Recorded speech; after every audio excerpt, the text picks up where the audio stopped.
அழகான காட்சியில் புகழாக வாழ்ந்திடும் அம்மை காமாட்சி உமையே, அம்மை காமாட்சி உமையே, அம்மை காமாட்சி உமையே. நமஸ்காரம். காமாட்சிங்கரா சேனல் சார்பில் போன எபிசோடில் காஞ்சி காமாட்சம்பாள் பிரம்மாதி தேவர்கள் மகரிஷிகளுக்கெல்லாம் தந்த விஸ்வரூப தரிசனம், வருஷா வருஷம் அந்த விஸ்வரூப தரிசனத்தை நமக்கும் அம்பாள் தரா. அதை பார்க்குறது மூலியமாக நாம் எப்படிப்பட்ட மிக மிக பெரிய ஒரு நிலைக்கு போவோம் அப்படிங்கிறத பற்றி பார்த்தோம். இப்போ இந்த எபிசோடில் இந்த தமிழ்நாட்டில் ஏராளமான ஈஸ்வரன் கோவில் இருக்குது. பல கிராமங்கள் பல நகரங்கள்லாம் பிரசித்தி பெற்ற கோவில்கள் இருக்குது, வெளியில் தெரியாமையே இருக்குது. அதில் ஒவ்வொன்றுலேயும் ஈஸ்வரன் ஒவ்வொரு லீலை பண்ணிருக்கார். அதெல்லாம் ஸ்தல புராணமாக இருக்குது. அப்படிப்பட்ட வெளியில் அதிகமாக தெரியாத அதே நேரத்தில் ரொம்பவும் விசேஷமான ஒரு கோவில், அதனுடைய ஸ்தல புராணம். இதை பற்றி மகாபரிவாளுக்கு தெரியாததே கிடையாது. ஏன்னா அந்த லீலையை பண்ண ஈஸ்வரனே அவர் தான். அதனால் ஈஸ்வர அவதாரம் அவர். அதனால் அவரால் தான் அதை சொல்ல முடியும். எங்கெங்கேயோ இருக்கிற குக்கிராமன்னு சொல்கிறவங்க இல்லையா, அந்த மாதிரி இடத்துல இருக்கக்கூடிய ஒரு கோவிலில் நடந்த சம்பவத்தை கூட அவள் ரொம்ப அழகாக எடுத்து சொல்லிருக்கா. ஒவ்வொரு உபதேசத்துலேயும் சொல்லுவாள். எங்கே உபன்யாசம் பண்ணுறாளோ அதெல்லாம் ஒவ்வொரு கோவிலுடைய விசேஷத்தை பற்றி சொல்லுவாள். அதெல்லாம் மொத்தமாக நிறைய தொகுத்து ராகணபதி தெய்வத்தின் குரலையும் போட்டிருக்கா. அதெல்லாம் படித்து நம்ம விசேஷமாக தெரிஞ்சுக்கணும். இப்போ இந்த எபிசோடை நம்ம பார்க்க போகிறது, ஈஸ்வரன் சிவனானவர் தங்கிட்ட கைங்கரியம் பண்ணிருக்கிற ஒரு அர்ச்சகர், அவர் சிவாச்சாரியார் குருக்கள். அவருடைய மகளுக்கு ஏற்பட்ட ஒரு பெரிய துன்பம், துயரம், விபத்துன்னு சொல்லலாம்.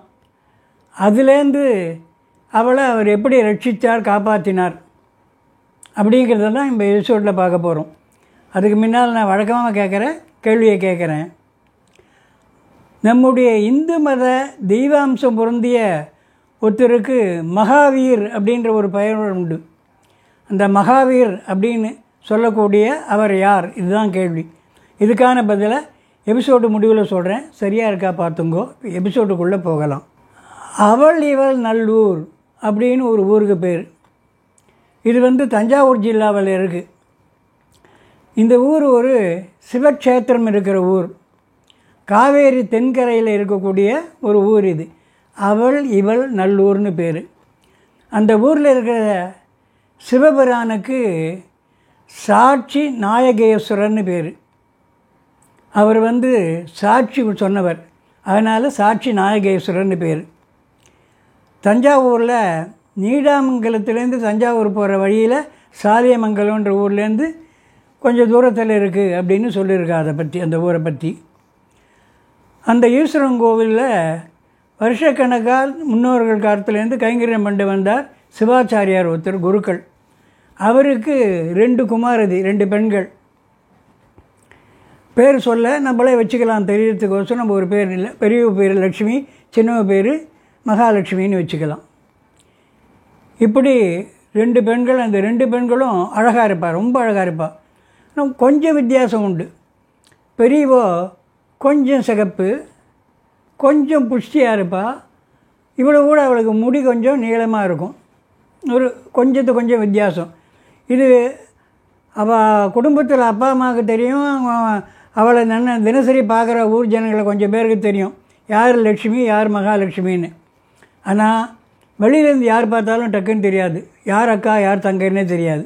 அப்படி இருப்பாள் 2 பேரும்.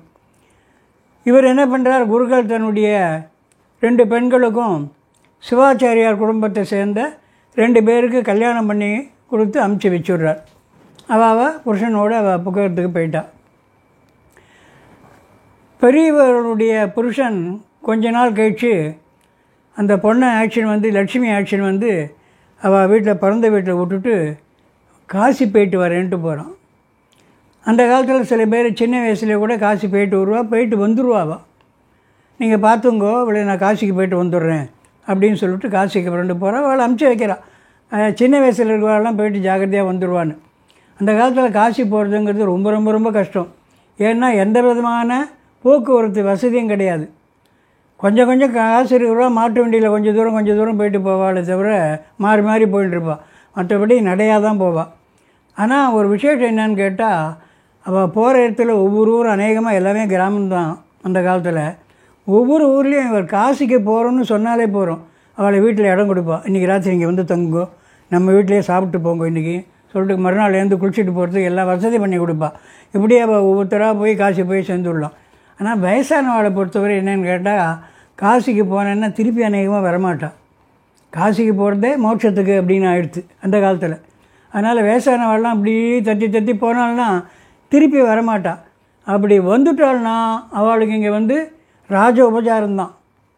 அவள் என்ன பண்ணுவான்னா, வீட்டில் ஊரில் எந்த ஒரு சுபகாரியம் நடந்தாலும் சரி, கல்யாணம் விவாகமாக இருக்கட்டும், உபநயனம் பூணலாக இருக்கட்டும், அல்லது பிறந்த நாளாக இருக்கட்டும், எந்த விசேஷம் இருந்தாலும் முதல்ல போய் காசி மாமாத்தில் போய் நமஸ்காரம் பண்ணிட்டு வாங்குவாள். நேராக காசி மாமான்னு அவர் வீட்டுக்கு வந்து அவர்கிட்ட எல்லாம் நமஸ்காரம் பண்ணி ஆசீர்வாதம் பண்ணிட்டு போவாள். அந்த அளவுக்கு அவருக்கு ஒரு மரியாதை கிடைக்கும். காசிக்கு போயிட்டு வருது அவ்வளோ ஒரு புண்ணியம். வயசாகிட்டு போயிட்டு வருவாளுக்கு. இவன் கொஞ்சம் இளைஞன் தான், அதனால் இவன் கிளம்பி காசிக்கு போயிட்டான். காசிக்கு போயிட்டு அதே மாதிரி நல்லபடியாக திரும்பி வந்தான்னா அவளுக்கு பெரிய ராஜ உபச்சாரம் நடக்கும். காசிக்கு போயிட்டு வர அப்படின்னாலே கூப்பிட்டு அவளை வாசல்லையே கால் அலும்பி கூட்டின்னு போய் உட்கார வச்சு இலை போட்டு சாப்பாடெல்லாம் போட்டு வஸ்திரம்லாம் கொடுத்து மரியாதை பண்ணி அனுப்பிச்சி வைப்பாள். அது ஒரு காலம். இந்த குருக்களுடைய மாப்பிள்ளை காசிக்கு போயிட்டான், சின்ன வயசுமே. இந்த பெரியவ லக்ஷ்மின்னு பேர் சொன்னமே, இவன் இங்கே இருக்கா, இருந்துருக்கா ஆற்றுல. திடீர்னு எதிர்பாராதமாக அந்த பொண்ணு லட்சுமிக்கு பெரியம்மை வைசூரி போட்டுடுச்சு. அதனால் என்ன ஆச்சுன்னா, முகம்லாம் பொறிச்சு தள்ளி உடம்பெல்லாம் அப்படியே கருத்து இழைச்சி முடியெல்லாம் கொட்டி வெளியிலேயே தலை காட்ட முடியாத அளவுக்கு ஆகிடுச்சு குழந்தைக்கு. அந்த ஊரில் இருக்கிறவர்களும் ரொம்ப வருத்தம். ஐயோ எப்படிப்பட்ட பொண்ணு, எவ்வளோ நல்ல பொண்ணு, இதுக்கு இப்படி ஆகிடுச்சேன்னு குருகளுக்கு கேட்கணுமா சொல்ல முடியாத வருத்தம் அவருக்கு, அவர் மனைவிக்கும். இந்த பொண்ணு வருத்தத்தோடு வீட்டிலேயே இருந்துட்டுருக்கா உள்ள. இந்த நேரத்தில் காசிக்கு போன மாப்பிள்ளை திரும்பி வந்துட்டோம். இந்த மாப்பிள்ளை வர நேரத்துக்கு முதல் நாள் என்ன பண்ணால், இவர் தங்கக்காரியை கொண்டு வந்து அவள் புருஷன் இங்கே விட்டுட்டு போயிட்டான். கொஞ்ச நாள் இங்கே இருக்கட்டும், அம்மா அப்பா பார்த்துக்கட்டும் அப்படின்னு சொல்லிட்டு அவன் வேறு சில ஊருக்கெல்லாம் போக வேண்டியதாக இருந்தது, கோவில் வேலையாக. அதுக்கு அவன் இங்கே கொஞ்சம் பார்த்துங்க ஒரு வாரம் 10 நாள் போயிட்டு ஆக்ஷன் போகிறேன்ட்டு விட்டு போயிட்டான். அவள் தங்கக்காரி இப்போது மகாலட்சுமி எப்படி இருக்கான்னா லட்சுமி மாதிரியே இருக்கா. அவள் கொஞ்சம் சிவப்பு நிறம் அடைஞ்சு கொஞ்சம் புஷ்டியாகி தைலெல்லாம் தடவி முடியெல்லாம் கொஞ்சம் வளர்ந்து இவ தான் லட்சுமின்னு நினைக்க முடியாது. அவள் அப்படி ஆகிட்டா, இவ்வளோ கொரூரமாக ஆகிட்டா. காசிலேருந்து வந்தான், மாப்பிள்ளை பார்த்த உடனே அவன் பார்த்தது முதல்ல இவளை தங்கை தான், மகாலட்சுமி மச்சினியை. கூப்பிட்றா, வாங்க வாங்க வாங்க, ரொம்ப சந்தோஷம், காசிலேருந்து வந்துட்டலாம், எப்போ வந்துட்டு நீ எப்படி இருக்க, என்ன இருக்கியா, சந்தோஷம். அவன் என்ன நினச்சிட்ருக்கான், தன் ஒய்ஃபு தான் நினச்சிட்ருக்கான், அப்படிலாம் விசாரிக்கிறான். அப்போ இந்த பொண்ணு மகாலட்சுமியே சொல்கிறா, உள்ளே அக்கா உள்ளே இருக்கா, உள்ளே போய் பாருங்கோ, அக்காவை பார்த்துட்டு வாங்கோ அப்படின்னு. அக்காவா, நீ தானே அக்காங்கிறான். இல்லை நான் தங்க மகாலட்சுமி. ஆனால் நம்பலாமன், நான் விளையாடுறியா, நீ தான் லக்ஷ்மி, அதில் என்ன சந்தேகம் அப்படிங்கிறான். இல்லை அக்கா உள்ளே தான் இருக்கான்னு ஒன்று. என்ன விளையாடுறான்ட்டு உள்ளே போய் பார்த்தா இந்த பொண்ணு இப்படி இருக்குது கொரூரமாக. பார்த்த உடனே மெலவெழுத்து போயிட்டான். அவனுக்கு சந்தேகம் வந்துடுச்சு, ஏற்றுக்க மாட்டேன்னு விட்டான். ஏமாத்துறீங்க நீங்கள், இவ தான் என் ஒய்ஃபு, இவ தான் என்னுடைய மனைவி லக்ஷ்மி, இவ தான். அவள் சின்னவளுக்கு என்னவோ உடம்பு ஆகிடுச்சு, இந்த மாதிரி ஆகிடுச்சு, அவள் வீட்டிலேருந்து வந்து தள்ளி வச்சுட்டா உங்ககிட்ட, அதனால் என் தலையில் அவளை கட்டலான்னு பார்க்குறீங்களான்னு அவனை வேறு எண்ணத்தை பேச ஆரம்பிச்சிட்டான். அவனுக்கு அந்த மாதிரி ஒரு எண்ணம் வந்துடுச்சு. ஐயோ சின்னவ தான் இந்த மாதிரி ஆகிட்டா, அவளை நம்ம தலையில் கட்டுறா, அவள் வீட்டிலேருந்து அவள் கொண்டு வந்து தள்ளிட்டு போயிட்டா அப்படின்னு சொல்லிவிட்டு அவன் ஒத்துக்க மாட்டேன்னு ஒரே இது பண்ண ஆரம்பிச்சிட்டான். சொல்ல முடியாத வருத்தம். குருக்களுக்கு என்ன பண்ண முடியும், இந்த மாதிரி மாப்பிள்ளை சொன்னாக்க இதை யார் நிரூபிக்க முடியும்? ஊரில் பக்காண்டு இருக்கிறவாள் ஏதோ சத்தம் நடக்கிறதே என்ன ஏதுன்னு வந்து பார்த்தா மாப்பிள்ளுடைய சந்தேகம் தெரிஞ்சு அவளை சொன்னான், இல்லை நீங்கள் நினைக்கிறது தப்பு, அவள் வந்து உங்களுடைய மனைவி, அவள் தான், அவளுக்கு இந்த மாதிரி வைசூரி போட்டு இந்த மாதிரி ஆகிடுத்து, இப்போ சின்னவா அவர் கொண்டு வந்து விட்டு போயிருக்கா அப்படின்னு. அதெல்லாம் நம்ப மாட்டேன். என் மாமனார் ரொம்ப வருஷமாக இங்கே இருக்கார், கோவில் அர்ச்சனை பண்ணிருக்கார், அவர்கிட்ட உங்களுக்கு ரொம்ப மரியாதை உண்டு, நீங்கள்லாம் அவருக்கு சப்போர்ட்டாக தான் பேசிகிட்டு இருப்பீங்க, நான் அதெல்லாம் ஏற்றுக்க மாட்டேன், அதெல்லாம் கிடையாதுன்னு. முன்னே என்ன பண்ணுறது, குருக்கள் கோவிலுக்கு ஓடுறார், திக்கு தராளுக்கு தெய்வமே துணை, ஈஸ்வரங்கிட்ட போய் சிவபாரன்கிட்ட கதறார், இந்த என்ன கொடுமை இது, எனக்கு ஏன் இந்த மாதிரி சோதனையை கொடுத்து நீ என்ன பாவத்தை பண்ணேன்னு உடனே அசரீரியா அவர் சொல்கிறார், நீ போய் உன் மாப்பிள்ளையும் உன் பெண்களையும் இங்கே அழைச்சின்னு வான்னு ஓடி வரா. நீங்கள் எல்லாம் முதல்ல வாங்க, கோவிலுக்கு வாங்க பேசிக்கலான்ட்டு மாப்பிள்ளையும் சரி என்னன்றது பார்க்கலான்னு வரோம். 2 பெண்களும் வரா. சின்ன அக்ரஹாரம் தானே, ஜனங்கள்லாம் வரா. வந்த உடனே ஈஸ்வரன்கிட்ட திருப்பி ஒரு பிரார்த்தனை பண்ணி கதறார். இப்போ ஈஸ்வரன் அசரீரியாக சொல்கிறார், நீ அக்னி சாட்சியாக தாலி கட்டினவோ அவள் தான் அப்படின்னு அந்த இதை காமிச்சு சொல்கிறார். காட்டின உடனே இவனுக்கு அசரீரியாவினா காசியெல்லாம் போய்ட்டு வந்துடுறான். இவன் தானே சிவாச்சாரியார் தானே, அதனால் இவனுக்கு ஈஸ்வரனே அசரீரியா சொன்னோன்னு நம்பிக்கை வந்துடுத்து. அப்புறம் என்ன சொல்கிறா, அதோட கருணையோட அந்த பொண்ணை பார்த்தம்மா நீ போய் இந்த கோவில் குளத்தில் ஸ்நானம் பண்ணிட்டு வா அப்படிங்கிறார். உடனே அந்த பொண்ணு லட்சுமி போய் கோவில் குளத்தில் முழுகி ஏந்தாலோ இல்லையோ அப்படியே மீன் எப்படி இருந்தாலோ அப்படியே அதே அழகோட அதே கலரோட சிவப்பு நிறத்தோட புஷ்டியோட தலைமுடிகள் தான் நிறையா இருந்துட்டு அதே லட்சுமி பழைய லட்சுமியாகவே வெளியே வந்துட்டாள் ஈஸ்வரனுடைய அனுகிரகத்தினால். அதனால் சிவாச்சாரியார் குடும்பமும் அந்த பெண்களும் இவாளும் சொல்ல முடியாத சந்தோஷத்தை அடைஞ்சா. ஊர் ஜனங்களுக்கெல்லாம் சொல்ல முடியாத சந்தோஷம். ஈஸ்வரனுடைய கருணையை நினச்சி ரொம்ப ரொம்ப சந்தோஷப்பட்டா. அவருக்கு சாட்சி நாயகேஸ்வரர் அப்படின்னு பேர் அதுலேருந்து.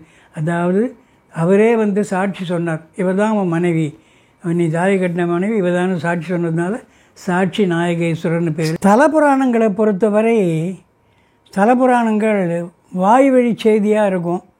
சிலது அச்சில், இந்த புண்டிங் வந்த பிறகு அச்சில் எழுத்தில் இருக்கும். சிலது ஓலைச்சுவடைகளில் இருக்கும்.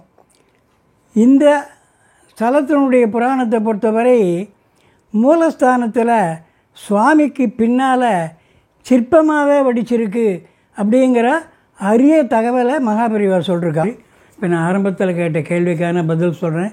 மகாவீர் அப்படிங்கிற பெயர் யாருக்குன்னா அனுமாருக்கு பெயர்.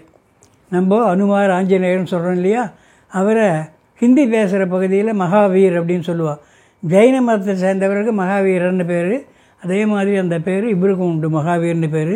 இப்போ இந்த வாரம் காஞ்சிபுரம் காமாட்சி அம்மாள் நடக்கக்கூடிய முக்கிய நிகழ்ச்சிகளை பார்ப்போம். 25ஆம் தேதி வெள்ளிக்கிழமை தங்கரதம், 27ஆம் தேதி ஞாயிற்றுக்கிழமை அமாவாசை தங்கரதம். அடுத்த வாரம் வேறு சில முக்கிய நிகழ்ச்சிகளோடு சந்திப்போம். மகாபெரிவா பாதாரவந்தங்களே சரணம். ஹரஹர சங்கர, ஜெய ஜெயசங்கர, ஜெய ஜெய காமாட்சி.